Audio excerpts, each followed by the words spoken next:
மாறி மாறி உண்மையை சொன்னால் தெய்வத்துக்கு சமம் அப்படின்ற மாதிரி வந்து சொல்லுவாங்க. அதே மாதிரியே செகண்ட் லவ்வில் இன்னைக்கு எபிசோடு வந்து பார்த்தீங்கன்னா, நம்ம பிக் பாஸில் ஒரு விஷயம் வந்து கேள்விப்பட்டிருப்போம். அதாவது கடந்து வந்த பாதை அப்படின்ற மாதிரி டாஸ்க் வைப்பாங்க. அதில் என்னென்னலாம் வந்து ஹேர்டில்ஸ் வந்து நம்ம கடந்து வந்திருக்கோம், இப்போ எங்கே இருக்கோம், அடுத்த லைஃப்பை நாங்கள் எப்படி கொண்டு போகிறோம் அப்படின்ற மாதிரி எல்லாருமே தன்னுடைய கருத்துக்களை தெரிவித்து ஒரு ஃபுல்லாக வந்து பேசுவாங்க.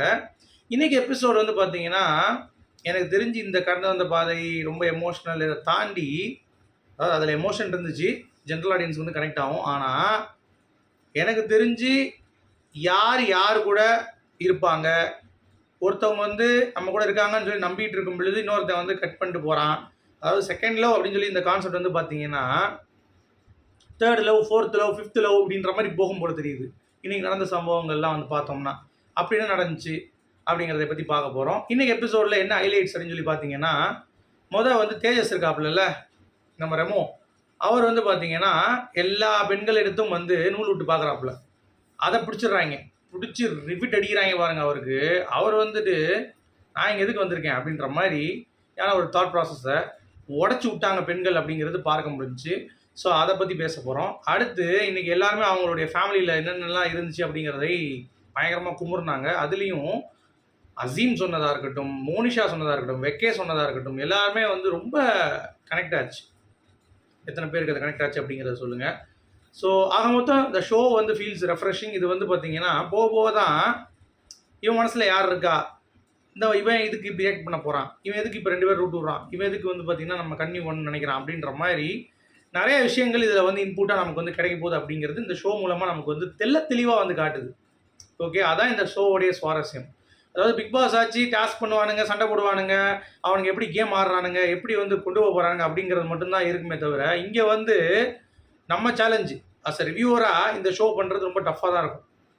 என்னடா அப்படி சொல்கிற, இத்துட்டு போகிறவன் மாற்றி மாற்றி லவ் பண்ணுறவன், இது உனக்கு ஷோ ரிவ்யூ பண்ணுறது டஃப்பாக இருக்குமான்னு கேட்டிங்கன்னா, நீங்கள் ஷோ எபிசோட்லேருந்து பாருங்கள் அவங்களுடைய வேவ்லென்த் எப்படி இருக்குன்னு.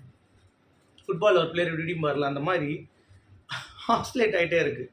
ஓகே, ஸோ அதை பற்றி தான் இன் டீட்டெயிலாக இந்த வீடியோவில் நான் டிஸ்கஸ் பண்ண போகிறேன். உங்களுக்கு இது புரிஞ்சுக்கணும்னு நினைக்கிறேன். ஓகே, ஸோ ஃபஸ்ட்டு வந்து பார்த்தீங்கன்னா தேஜஸ் வந்து வீணா கிட்டே பேசிகிட்டு இருக்கும் பொழுது, என்ன உனக்கு நான் ஃப்ரெண்டாக பழகிறேன் அப்படின்னு சொல்லி வீணா சொல்லும் பொழுது, ஃப்ரெண்டா நான் அதுக்கெலாம் இங்கே வரல அப்படின்றாரு.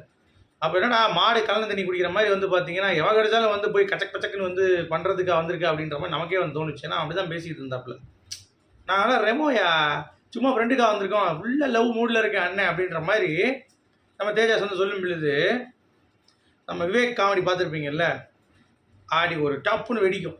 வெடித்தோடனே மணியே மணியின் ஒளியே ஆன்டியின் அடியேன்னு சொல்லி ஒரு பாட்டு பாடியிருப்பார். இன்னொன்று வந்து இந்த சைடில் இந்த போர்ஷனில் எனக்கு கரெக்டான அந்த சாங் வந்து ஞாபகம் வரல. அதாவது அவர் கிழிஞ்சு போச்சு ஓட்டை அப்படின்ற மாதிரி ஏதோ ஒரு பாட்டு வரும், ஓட்டையாகி போச்சு மனசு அப்படின்ற மாதிரி. அது எனக்கு கரெக்டாக தெரியல, ஞாபகம் வந்தவங்க சொல்லுங்கள், எனக்கு டக்குன்னு ஞாபகம் வரல அது. ஓகே, அதாவது சட்டை கிழிஞ்சு இருந்தால் தைச்சி முடிச்சிடலாம். ஓகே, வந்துருச்சு எனக்கு ரைட்டா. இப்போ இந்த சாங் வந்து பார்த்தீங்கன்னா இன்றைக்கி தேஜாஸ் நடந்திருக்கும். ஏன்னா அவங்க வந்து யார் மேலே உனக்கு அட்ராக்ஷன் இருக்குன்னு சொல்லி நார்மலாக கேட்டப்போ எனக்கு தினேஷ் மேலே தான் இருக்குது அப்படின்னோடனே முடிஞ்சு போச்சு அவருக்கு சொல்லி. உடனே அவர் ஹர்ட் ஆகிட்டார். ஏண்டா நீ மட்டும் நேகா வந்து பார்த்தீங்கன்னா நேகா கூட அவர் பழக்கம் அப்படின்னு தெரியும்ல உங்களுக்கு. வந்ததுலேயே வந்து அப்படியே படுத்துட்டு கால் நீட்டிக்கிறது, நேகா மேலே போய் கட்டி பிடிச்சிக்கிறது, முத்தம் கொடுத்துக்கிறது. இன்றைக்கெலாம் வந்து நேகா அவங்களுடைய லைஃப் ஸ்டோரி சொல்லிட்டு வரும் பொழுது இந்த ஆள் வந்து கட்டி பிடிச்சி முத்தம் கொடுக்குறாப்புல. கேட்டால் நான் வந்து அதுக்கு கம்ஃபர்டபுளாக வச்சுக்கணும், அப்படி வச்சுக்கணும்னா டேய் அது வச்சுக்கிறது ஒரு ஓகே தானே, அதுக்கு எல்லாத்தையும் வச்சுவியா அப்படின்ற மாதிரி தான் இருக்குது. நேகா கிட்டே அந்த மாதிரி வந்து பழகிட்டு இப்போ வந்து இந்த பொண்ணுக்கிட்ட வந்து ரூட் விட்டான். வீணா வந்து செருப்பால் அடித்த மாதிரி அடிச்சிருச்சு. அடிச்சுட்டு தினேஷ் கிட்டே போய் இவன் இப்படி பண்ணுறான் தேஜாஸு, அந்த பொண்ணை இது பண்ணிவிட்டு என்கிட்டயும் வந்து இந்த மாதிரி வந்து பண்ணுறான், ஃப்ரெண்ட் இல்லை கிண்டல, எனக்கு வந்து அதை பார்த்தாலே எனக்கு வந்து அந்த மாதிரி இல்லை, ஸோ எனக்கு பிடிக்கலன்னு சொல்லி தினேஷ் கிட்ட ஓப்பனாக வந்து பார்த்தீங்கன்னா பேசிடுச்சு. த சேம் டைம் நம்ம தேஜஸ் வந்து பார்த்தீங்கன்னா வீணா செட் ஆக மாட்டேன், நம்ம திருப்பியும் நம்ம வந்து நமக்கு பழைய பீஸ் தான், நேகா தான் வந்து கரெக்டாக இருக்கும், வீணா நமக்கு வந்து செட் ஆகாதுன்னு சொல்லிட்டு நேகா கிட்டே போய் அவனே வந்து புலம்ப ஆரம்பிச்சிட்டாப்புல.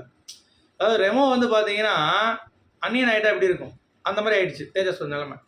ஐயோ தண்ணியை தலையில் ஊற்றிட்டு என்னை அவ்வளோதான், என்னை வந்து விட்டுருங்க, நான் வந்து பழைய மாதிரி நான் போகிறேன் அப்படின்ற மாதிரி அம்பி வந்து கதை கிடக்கு. ஓகே, சரி அதாச்சும் ப்ராசஸ் பண்ணணுன்னு பார்த்தா இந்த சைடு வந்து நேகா பிடிச்சிட்டாங்க பாயிண்ட்டை. இவன் என்ன வந்தப்பே நான் யாரையும் ஹக்லாம் பண்ண மாட்டேன், இவங்ககிட்ட கொஞ்சம் நான் இது பண்ணால் என்னையே வந்து அவன் இது பண்ணுறான், இன்னொருத்தவங்க வந்து கரெக்ட் பண்ணுறான் அப்படின்ற மாதிரி சொல்லும் பொழுது விடு அப்படின்னு சொல்லிட்டு சொல்லும் பொழுது பிரியங்கா வந்து பார்த்தீங்கன்னா இதுக்கு வந்து மாமி வேலை பார்த்துட்டு இருக்காங்க. நம்ம அண்ணியன் கிட்ட போய் தேஜாஸ் கிட்ட போய் என்னப்பா இப்படி பண்ணுறா அப்படின்னு சொல்லி கேட்டோன்னா, ஏய் எனக்கு வந்து ப்ராக்டிக்கலாக எனக்கு வந்து யாரை பார்த்தாலும் எனக்கு அட்ராக்ஷன் தான் முக்கியம் அப்படின்ற மாதிரி அந்த மூதையை சொல்லும் பொழுது பிரியங்கா வந்து பார்த்தீங்கன்னா ஏதாவது வந்து அதை வந்து டிஃபெண்ட் பண்ணுறாங்க. அப்படிதான் நீ வந்து ரொம்ப ஓப்பனாக இருக்க, எனக்கு ரொம்ப பிடிச்சிருக்கு அப்படின்ற மாதிரி. நீ நூல் உரியாமா அப்படின்ற மாதிரி தான் இருந்துச்சு அந்த போர்ஷன் பொறுத்த வரைக்கும். எத்தனை பேர் அதை பார்த்தீங்கன்னு தெரியல.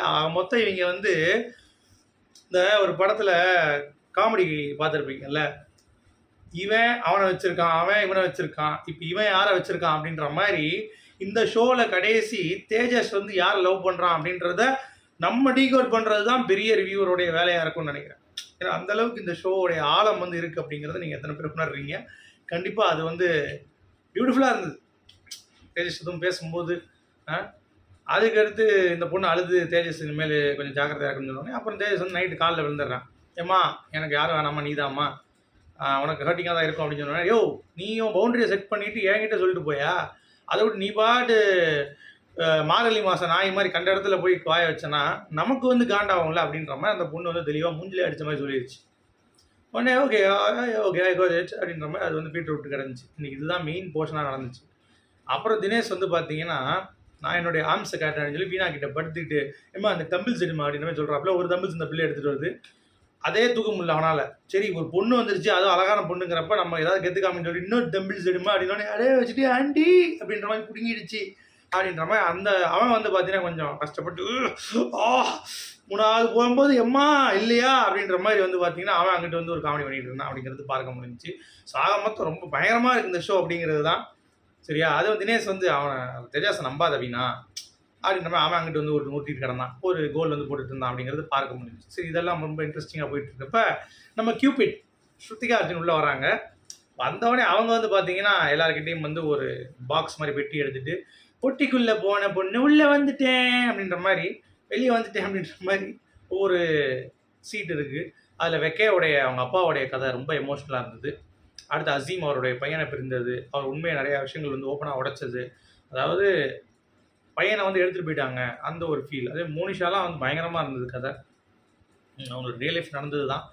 அவர் வந்து அவங்களுடைய காட்சிகளை வந்து பார்த்திங்கன்னா படம் ஆக்கி வெளியே இன்னொரு ஃப்ரெண்டுக்கு வந்து கொடுத்தது, இதெல்லாம் வந்து எவ்வளோ கேவலம் பாருங்கள். அடுத்து நம்ம சிந்துக்கெலாம் வந்து ரொம்ப இதுங்க, அந்த பொண்ணு ஏதோ பொய் சொல்லியிருக்கு அப்படின்ற மாதிரி சொல்லிட்டு உண்மையை வந்து பார்த்தீங்கன்னா மறந்துட்டாங்க. பொய்யை வந்து க்ளோரிஃபை பண்ணி அந்த பொண்ணுடைய வாழ்க்கையை வந்து இழந்து கடைசி அவங்க அம்மா அப்பாவே பேசுகிறது இல்லையா, அதெல்லாம் ரொம்ப கொடுமை.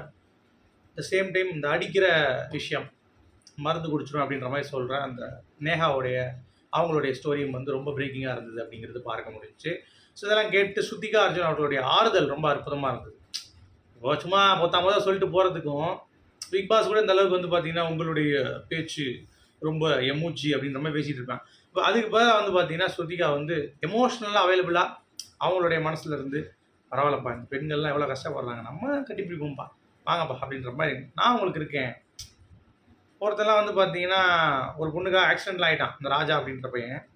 அந்த பொண்ணு வந்து கடைசி வரைக்கும் பார்க்கலங்கிறப்ப அவன் ஃபீல் பண்ணிட்டு சொல்லும் பொழுது ஸ்ருதிகா வந்து நீ உனக்காக விசிலடி பண்ணனா அப்படின்ற மாதிரி சொல்லும் பொழுது அசீம் உங்களுக்கு ஒரு பொண்ணு சூப்பராக கிடைக்கும், நீங்கள் கவலைப்படுறீங்க அப்படின்ற மாதிரி ஒவ்வொருத்தவங்களுக்கும் வந்து இந்த கியூபிடா ஸ்ருதிகா வந்து வேறு லெவல் அவங்களுடைய அந்த பிளெஸிங்ஸ் அப்படிங்கிறது வந்து பார்த்தீங்கன்னா இந்த ஷோ வேறு லெவல் எலிமிட் பண்ண போகுது அப்படிங்கிறது எந்த ஒரு மாற்று கருத்தும் இல்லை. சரி, அடுத்த மேட்ரு என்னன்னா இந்த ஷோவோடைய அடுத்த போர்ஷன் நாளைக்கும் வந்து பார்த்தீங்கன்னா ஒரு அருகாட்சி எபிசோடு தான். இந்த எபிசோடு வந்து கொஞ்சம் தொடர போகுதுன்னு 2-3 பேர் சொல்ல வேண்டியிருக்குல்ல, அவங்கெல்லாம் சொன்ன பிறகு அதுக்கடுத்து எப்படி கொண்டு போகிறாங்க அப்படின்ற மாதிரி நமக்கும் வந்து ஒரு ஃபீல் வந்து வருது. ஸோ உங்களுடைய கருத்துக்கள் என்ன அப்படிங்கிறத சொல்லுங்கள். நிறைய இந்த ஷோ பார்த்துட்டு இருக்கும்போது ரிவ்யூ பிடிச்சா மறக்காமல் ஒரு லைக்கை போட்டுருங்க. நம்ம முடிஞ்ச அளவுக்கு இந்த ஷோ வந்து எந்தெந்த இடத்துல நமக்கு வந்து எமோஷனல் ஃபீலிங் வந்துச்சோ அந்த இடத்துல நம்மளும் ஷேர் பண்ண போகிறோம். எந்தெந்த இடத்துல ஒருத்தனை வச்சு செய்யணுமோ அந்த இடத்துல வந்து பார்த்தீங்க அப்படின்னா வச்சு செய்வோம் அப்படிங்கிறது எந்த ஒரு மாற்று கருத்தும் இல்லை. சரியா, மீண்டும் சந்திப்போம்.